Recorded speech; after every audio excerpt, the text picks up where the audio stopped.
So as we talked about a couple of videos ago, Patrick Kane had a big hip surgery that's making him not sign with any team right now. He's probably going to play it out, see who's good this season before he makes his decision, but apparently the Oilers are on his short list, one of the teams he might pick. And I mean, it makes sense. They've got the Duncan Keith connection there. They're probably one of the Cup favorites for this year, and who would want to pass up an opportunity to play with the best player in the world, maybe one of the best players in NHL history here? And on the Jonathan Toews side of things, yes, he made an announcement saying that he's stepping away from hockey, but very key in there, he's not retiring. So at some point, he might try to make a comeback to the NHL here. And before this was widely known it was going to be his decision, he was linked pretty heavily to the Oilers. And now the hockey writers have written a piece saying that Jonathan Toews and Patrick Kane, given both of their situations, might eye a reunion on the Oilers. And when you first see that, it kind of jumps out at you like, what, really? But the more you think about it, the more it starts to make sense. I mean, you would get both of these guys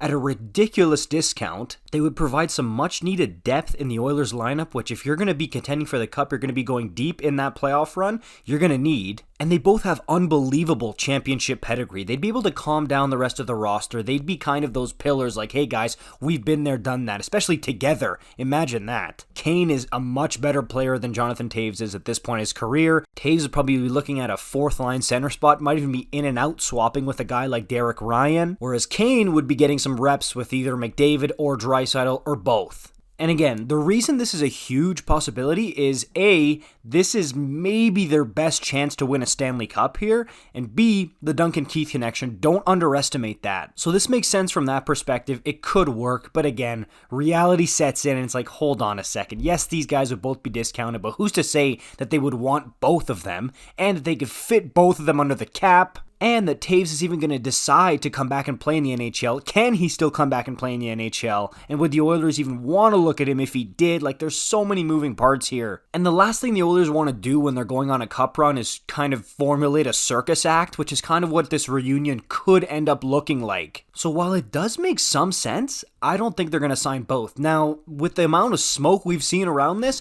I do think one of the two might end up in an Oilers jersey. And if one of them does, you never know. The other one might be, you know what, my longtime buddy's there, good chance of winning the Cup, everything I already mentioned. And they might be like, okay, I'll come join you there. But I just think right now, with all of the ifs and buts with Kane and Toews, whether it be the hip surgery or Toews' health issues, there's just too many things in the air that the Oilers would be nuts to even be thinking about this. But I don't know. Let me know what you guys think about this in the comments down below. I want to hear from you. Like, comment, subscribe if you're new. I'll see you in the next one. Peace out.